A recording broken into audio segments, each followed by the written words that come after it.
morning. So can you never tell us the hematology test? Miss, I think it is a test that is done to detect what is going on in your blood. Right. So basically, it is the branch of science concerned with the study of the blood-forming tissues, and the disorders associated with them.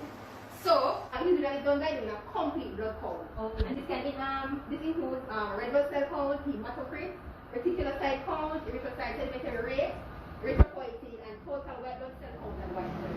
Okay? Okay, let's take it. Okay, good. So, how do we prepare a patient to do a blood test? Miss, there's no specific preparation needed for this test. However, the patient must be informed, is her doctor of the medication that she's taking, either prescribed or over the counter. Such medication include like antibiotics or steroids and some vitamins. And my doctor was not very good. What about the lab test? The lab test. Okay. So she was that what you wanted to say? Yes, miss. Okay, yes. The doctor is not the only one who draws the blood. Because even nurse can draw blood. Yes, miss. Right. Moving on. So, how is the test done? And let me draw the blood sample.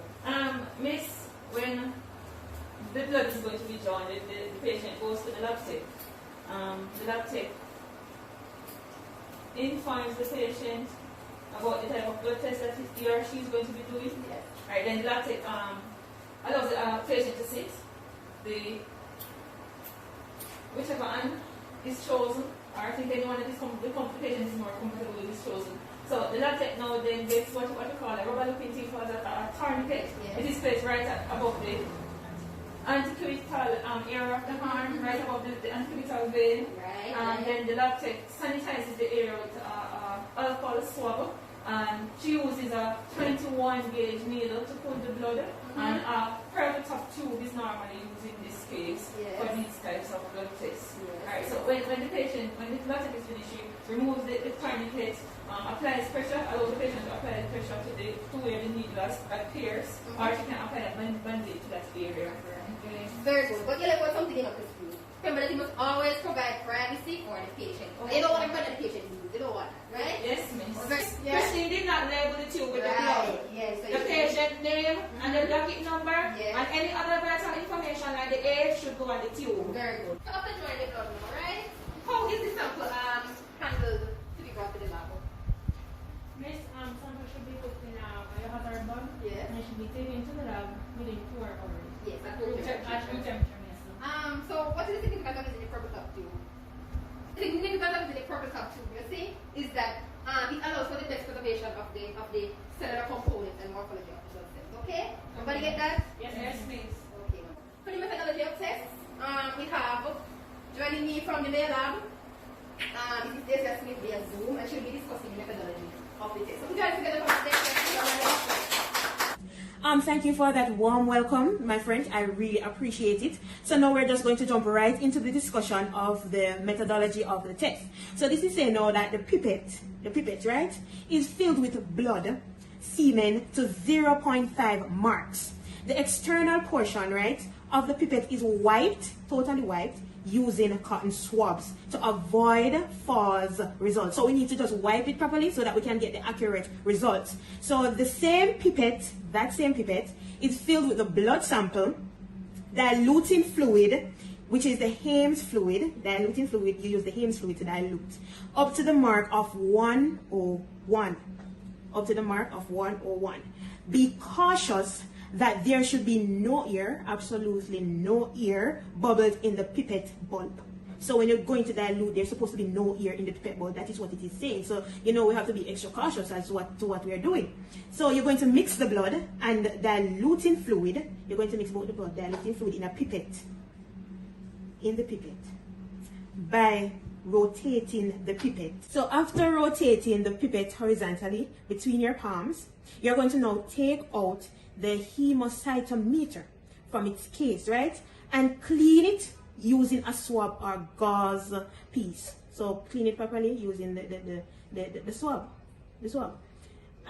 Similarly, clean out the cover glass and place it over the grooved ear of the hemocytometer.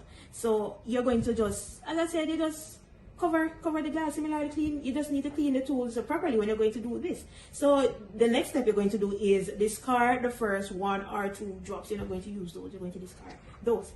Which follows by allowing a small amount of fluid from the pipette to fill into the chambers, which occurs by capillary action. Do not overcharge. Absolutely do not overcharge the chamber. And there should be no ear. As I said before in the previous statement, there should be no ear. And here it's emphasized, there should be no ear bubble in the chamber at all. So this just emphasizes on what I said earlier on. And afterwards, after charging, so I said don't overcharge. So after charging, wait for 3 minutes. Wait for absolutely 3 minutes. I hope you're getting what I'm saying when I'm explaining all of this. So after charging, you wait for 3 minutes. 3 minutes. Until the cell settles down. So you wait for 3 minutes, let it settle. Don't rush. Please don't rush. So you wait for 3 minutes, let it settle in the chamber. The chamber is then focused under the microscope to calculate the cells. And that's it.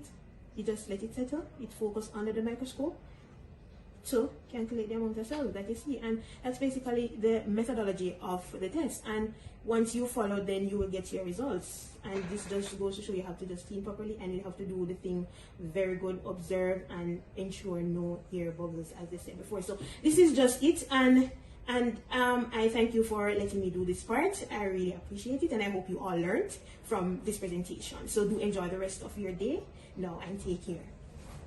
Moving on to the interpretation of results. So this part now we will discuss what is the normal range of each test, the normal, the abnormal, and the different conditions associated with it. Okay? Yes, miss. So we're going to start with red blood cell.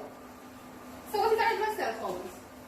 A red blood cell count is a blood test that measures the level of the erythrocytes or red blood cells in the body. So a normal red blood cell count for men is 4.7 to 6.1 million cells per microliter, and for women it is 4.2 to 5.4 cells per microliter. A high red blood cell count can indicate congenital heart disease, pulmonary fibrosis, and dehydration, while on the other hand, a low blood cell count can indicate lupus, leukemia, or multiple myeloma. Everybody with me? Yes, miss. Okay. Next, we have hematocrit. Who can tell me what is hematocrit? What is the hematocrit test? Miss, the hematology test is used to measure the amount of red blood cells in an individual's body. Yes, good. So what are the normal ranges? The normal ranges for adults and for adult males and females. This for adult female, it is 38 to 46%, and for adult male, it is 40 to 54%. What are the conditions associated with a high hematocrit count or a low hematocrit count? Miss, bone marrow disease, Heart disease. kidney disease. Wait guys, you have to tell me if it's the high or the low. The high. The high one, Mrs. Heart disease, bone marrow disease, Yes. dehydration. The low one, you get kidney disease from the low one. Yes, and what else? Leukemia and anemia. Yes. It's anemia, Shanake. Yes. Moving on, class.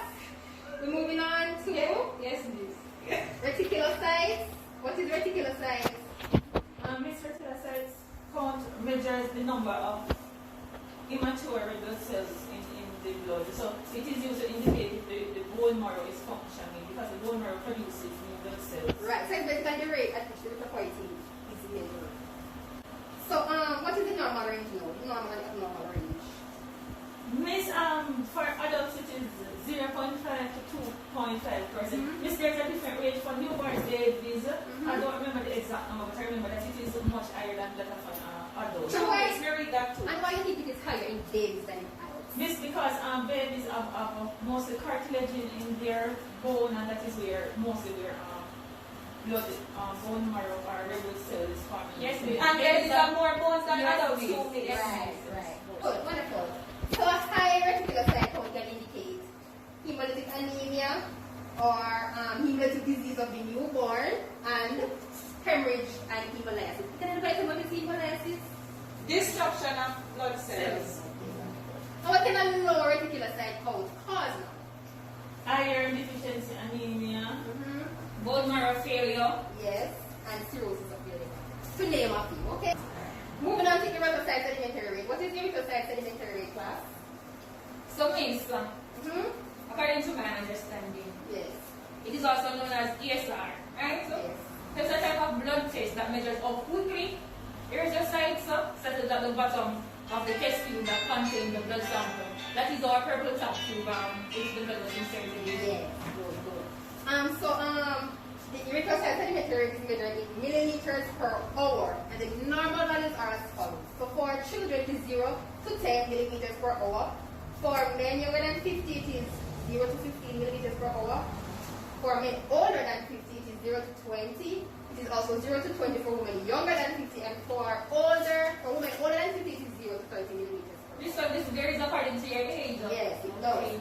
And it says an ESR above 100 is most likely caused by an active disease. So when you have a disease, the ESR is most likely to increase. Okay. Right. So an increase again in ESR may indicate anemia, toxemia. What is toxemia, class?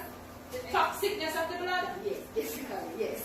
Bacterial endocarditis and other conditions. What's the name of it? What do you think a decrease in erythrocyte sedimentary rate can cause on the body? Yes, I think it can cause dehydration. Yes, it can also cause, it can also be caused, by dengue hemorrhagic fever. We all know what dengue hemorrhagic fever is. Not sure, class? Yes, miss. Okay, cool. Moving on to erythropoiesis. What is erythropoiesis? Class, what is erythropoietin? What is the erythropoietin test? Hello? Oh, miss. Okay, guys, I gave it this for homework and I gave it this for homework. Miss, I think I know. Yes, Kashima. Erythropoietin is a test that is done to measure how much erythropoietin is in the blood. Yes. So erythropoietin is a hormone that is produced primarily in the kidneys, and I think in the liver too. I think it is produced in a small amount of it is produced in the liver too, miss. Yes. Yes, miss. See, you know the information and you're sitting down not saying anything. Come on, class. Me nervous, miss. No, you don't have to be nervous. Alright, so anybody else want to tell me what the normal range of erythropoietin?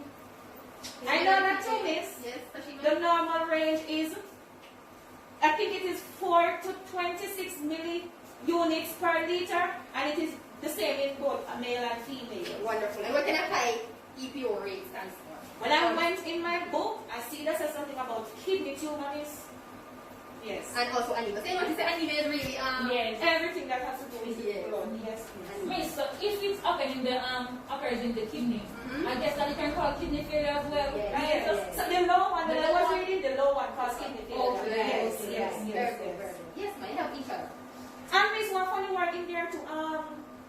Polycythemia, Yes. something as that. Yes. Something that have to do with the bone marrow disease. I want bone marrow disease. Yes. Alright, so that can be caused by a low erythropoietin. Yes, miss. Yes. Good. See, you don't get no information. I don't know why you're holding it from me. Come on, moving on now to white blood cell count and differential. So, can anybody in the class, Bright Sparks, want to tell me what is the white blood cell count and white blood cell differential? Miss, Yes, from high school days, Yes. I remember that the white blood cells are responsible for combat pathogens or foreign bodies from our body to protect us basically. Right, so they're quite easy. Yes, and Miss, I also know that there are 5 types of white blood cells. Alright, so before you move on to that, what is the white blood cell differential? So the white blood cell differentials tells you the percentage of the different types of white blood cells Yes, in the blood. And I think the count tells you the amount of white blood cells that is in the blood. Wonderful. Yes. So for class. Tell me to Alright, so you want to continue by telling me the white blood cell types and the total count and differential? Yes, miss. Yes, Christine? Miss, I want you to remember the 5 types of white Yeah. So you have phagocytes. No, miss, sorry. Neutrophils. Lymphocytes. Basophils. Monocytes. One more. One eosinophils. So it is eosinophils. Eosinophils. Right. Eosinophils. Right. So what is the total count now for each of them? Mr. Singh, for neutrophils, I think the count is 1.5 to 7.40 units. I think the percentage is 35.0 to about 71.0%. It's not a number, so I can't remember all of That it. is the highest count out of all of the Right. That one has the highest. And the lowest one is the basophils. Right. So what about eosinophils now? What is the total count and differential for that one? Miss, I think it is 0.00 to 0.40. Right. And the differential is the same. Yes, the differential is the same. And what about lymphocytes? I think it is 1.00 to 4.40 Yes, units. Yes, and the total count and the differential is what? I think it is 24.0 to Yes. 44. Yes. Something like that, Miss. Yes. So, and fireman, good. You read, Miss. Good, that's how I like you to read before class, so you can answer the question. Because we'll be moving on to the normalities and the abnormalities that is associated with each different type of white blood cells, okay? So we're going to start with neutrophils. A high count in neutrophil can indicate bacterial infection, burns, or stress inflammation, while a low count may indicate vitamin B deficiency, drug toxicity, and systematic lupus erythematosus. Miss, I think I also doing my research, and there's a radiation exposure also. Yes, in the lung. Right, the lung. For lymphocytes, for the high count, it may indicate viral infection and some leukemia, while a low count may indicate prolonged illness, immunosuppression, and if you have a condition where you're treated with cortisol, it can also cause lymphocytes to decrease. For monocytes now, a high count may indicate viral or fungal infections, tuberculosis, some leukemias to another chronic disease, while a low count may indicate bone marrow suppression, and also treatment with cortisol can also cause a decrease in monocytes. Who wants to help me with eosinophils now? A high count may indicate what? Yes, because I think this one is responsible for allergies. So if you have an increase in you might have an allergic reaction, or a parasitic infection, or autoimmune disease. Right. And a low count may indicate what? I think stress, miss. We want to go stress, so this is why it's increased as well. Also, drug toxicity can cause eosinophils to decrease. So, what about basophils? I think it's similar to The what? To what, Christine? You heard, Miss. Eosinophils. Come pronounce with me. Eosinophils. Eosinophils. Right, good. Yes. And a hypo may also indicate, along with allergic reaction, leukemia, cancer, and hyperthyroidism. And a low count may also indicate pregnancy. Yes, Miss. Pregnancy. Yes. And stress and hyperthyroidism. And ovulation too. Yes, yes. Yes, Okay. Miss. So everybody with me, everybody understand? I want to go over anything? Understand, Miss? Okay. So, miss, they can use this to diagnose that you're pregnant. Yes. Yes. Because if it is low, just like one time you do your pregnancy test, if you know you're pregnant, you're pregnant? No, I don't think so. Kashima, Yes. so you're asking her that. Because she's so concerned about the pregnancy part. Maybe she doesn't want to know, you know. Okay, class. You guys are not easy.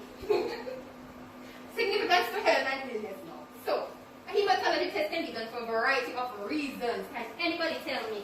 No, I want each person to tell me one reason why we do a hematology test. So, right now we're going into the significance to health and illness. Mr. can be done to diagnose health condition, miss. So, if you're experiencing like weakness, fatigue, fever, or inflammation, bruising or bleeding, miss, Yes. hematology test may help to diagnose the cause of these signs and symptoms, miss. Right, good. Kashima, Yes, Miss? give your significance to health and illness. Why would we want to do a hematology test? So, Miss, it is used to monitor your medical treatment. So, if you are on any medication, we would want to do the test to see if it will affect your blood cell count. Right. Yes, Christine? Miss, hematology test is also going to monitor medical conditions. So, if a patient is diagnosed with any blood disorder, the test can be used to monitor that person's blood condition. Right. And one more. Miss Debbie, yes. This is the review your overall health. Now, what do you mean review, right? So, miss, I recommend that hematology test as part of a routine medical examination to review your health and to screen for hereditary disorder. Wonderful. Miss, it's done like a follow, like a normal follow. Right. So, depending on your hematological disorder, there are some medical management or treatment that can be practiced in order to control these conditions or to treat these conditions. Hello? Yes. Fatima, yes. Chemotherapy can be done, Miss, to destroy the cells that you don't want in your body. So, like the ones that will cause cancer, you will do chemotherapy to destroy those abnormal cells. Okay, good, yes. Christine, Yes. any Miss, more?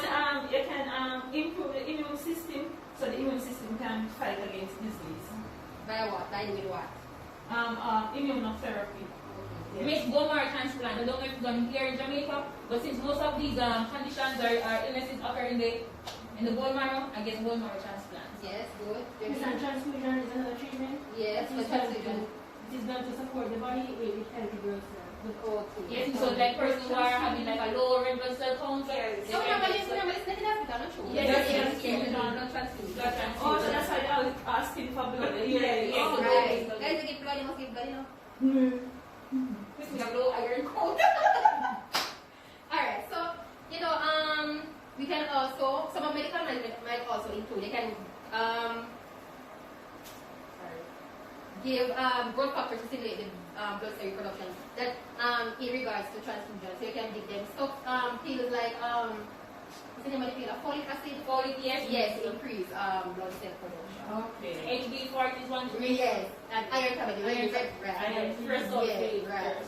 You can also do immunotherapy, and this is to harness the power of your own immune system to fight disease. So in other words, it helps to strengthen your immune system. It helps to fight against disease. Okay, guys, good. I'm proud of you. Please continue to read, use your course outline, and read. So next class, you can be as Make sure to put this information in the classroom, in Google Classroom. Yes, I will do that. So you have it to read. Okay. Because this will be coming on the exams, okay? Okay, Okay. So, guys, have a good day. Thank you. And see you on Friday.